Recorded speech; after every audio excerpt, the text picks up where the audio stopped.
Welcome to Crypto Tour, where we explore the world of cryptocurrencies and their impact on the global economy. In today's episode, we're diving into a compelling topic: how fiat currency crises drive nations toward cryptocurrencies. Let's take a closer look at how countries like Iran, Venezuela, and El Salvador are turning to digital currencies in times of economic turmoil. Understanding fiat currency crises. To grasp why some nations turn to cryptocurrencies, we need to understand what a fiat currency crisis is. When a country faces hyperinflation, severe devaluation of its currency, or restrictive financial policies, the local currency loses its value and purchasing power.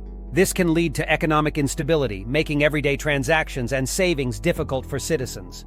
Venezuela, turning to Bitcoin amid hyperinflation. Let's start with Venezuela, a country that has faced prolonged economic hardship. In 2003, Venezuela implemented capital controls to restrict the flow of money out of the country. These controls, combined with U.S. sanctions, have severely impacted the Venezuelan economy. Hyperinflation has been a constant issue, with the local currency, the bolivar, losing value rapidly. Due to this economic instability, many Venezuelans turned to Bitcoin as a more stable store of value and medium of exchange. Even before Bitcoin became widely known, it was a popular alternative for Venezuelans. A 2018 Cointelegraph report indicated that by October 2014, there were already hundreds of Bitcoin enthusiasts in the country. Interest in cryptocurrencies has grown since then. Major chains like Burger King and Pizza Hut now accept Bitcoin payments, highlighting the growing acceptance of digital currencies in everyday transactions. The Venezuelan government has also tried to embrace cryptocurrencies. They launched the Petro, a national cryptocurrency,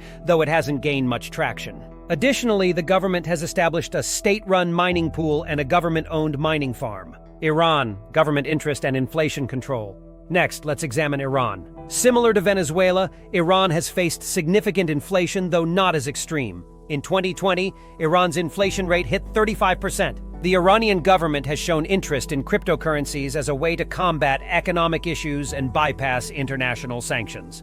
When inflation surged, the government announced plans to launch a state-run cryptocurrency. In June 2021, President Rouhani urged the establishment of a legal framework for cryptocurrency use. Despite this interest, the Iranian government has also expressed concerns about the energy consumption of Bitcoin mining, leading to a temporary ban on mining activities. El Salvador. Bitcoin as legal tender.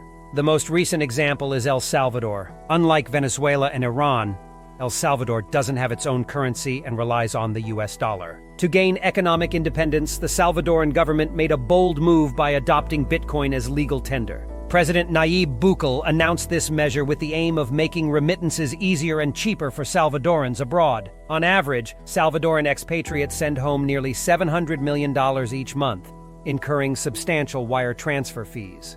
Bitcoin's lack of international transfer fees presents a significant advantage. To support this transition, the Salvadoran government has partnered with several wallet and ATM providers to install the necessary infrastructure, ensuring that citizens can easily use Bitcoin for everyday transactions. These case studies highlight how economic crises can push countries towards adopting cryptocurrencies. While these nations have unique circumstances, the underlying theme is clear. Cryptocurrencies offer a potential solution to the instability and inefficiencies of fiat currencies in crisis. It's important to note that while cryptocurrencies provide an alternative, they are not a panacea. Each country's economic landscape is different, and the success of digital currencies depends on various factors, including government policies, technological infrastructure, and public acceptance. Thanks for joining us on this episode of Crypto Tour. Don't forget to like, subscribe, and hit the bell icon to stay updated with our latest videos. What do you think about the future of cryptocurrencies in economically troubled nations? Let us know in the comments below. Until next time, keep exploring the world of crypto.